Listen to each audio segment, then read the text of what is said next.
Magandang araw mga bata! Isang bagong kwento muli ang ating pagsasaluhan ngayon. Ako si Teacher Cherry, ang maghahatid sa inyo ng mga kwentong tiyak kapupulutan ng aral. Ang babasahin ko ngayong kwento ay pinamagatang Ang Kamatis ni Peles. Kwento ni Virgilio S. Almario at guhit ni Renato Gamos. Halina't pakinggan ang kwentong Ang Kamatis ni Peles.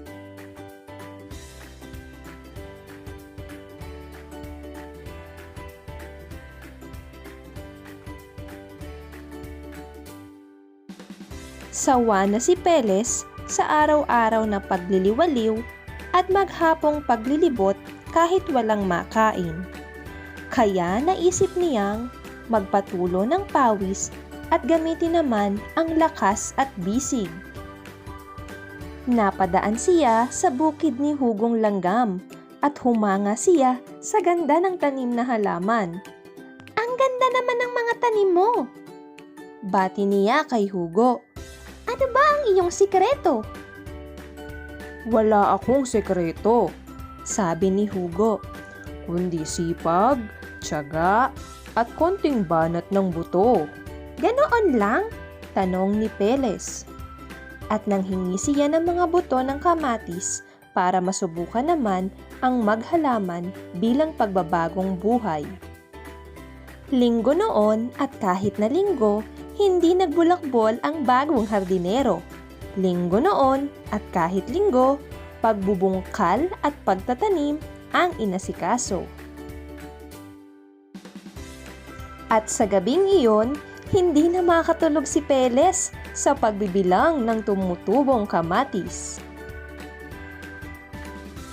Lunes, maaga pa'y bumangon na siya at mabilis na dinalaw ang kamatisan niya.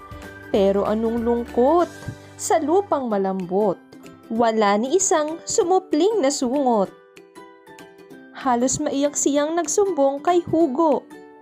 Pero tumawa si Hugo at ang sabi, "Huwag kang apurado. Talagang ang magtanim ng kamatis ay hindi biro. Konting dilig pa at tiyak na tanim mo'y tutubo." Martes, matapos magdilig si Peles, maghapon siyang nagbantay sa tanim na kamatis. Sa gabi, nagsindi pa ng maraming kandila para daw hindi matakot sa dilim ang mga punla.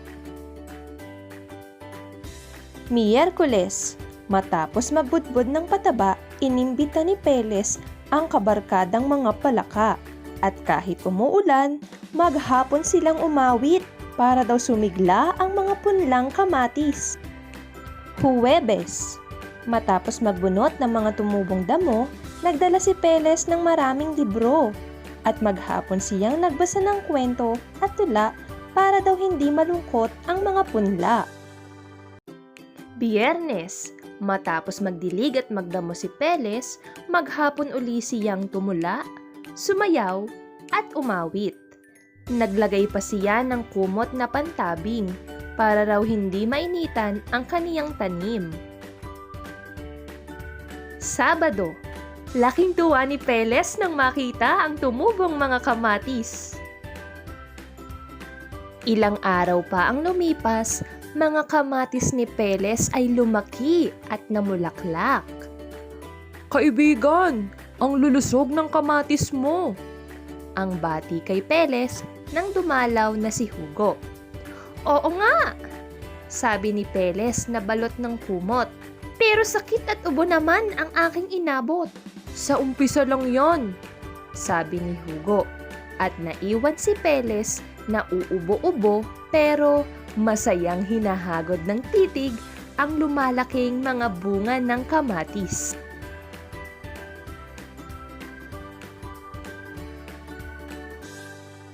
Dito nagtatapos ang ating kwento ngayong araw mga bata.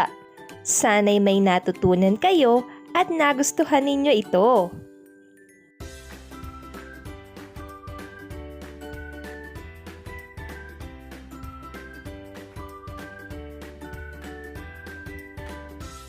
Hanggang sa muli! Paalam!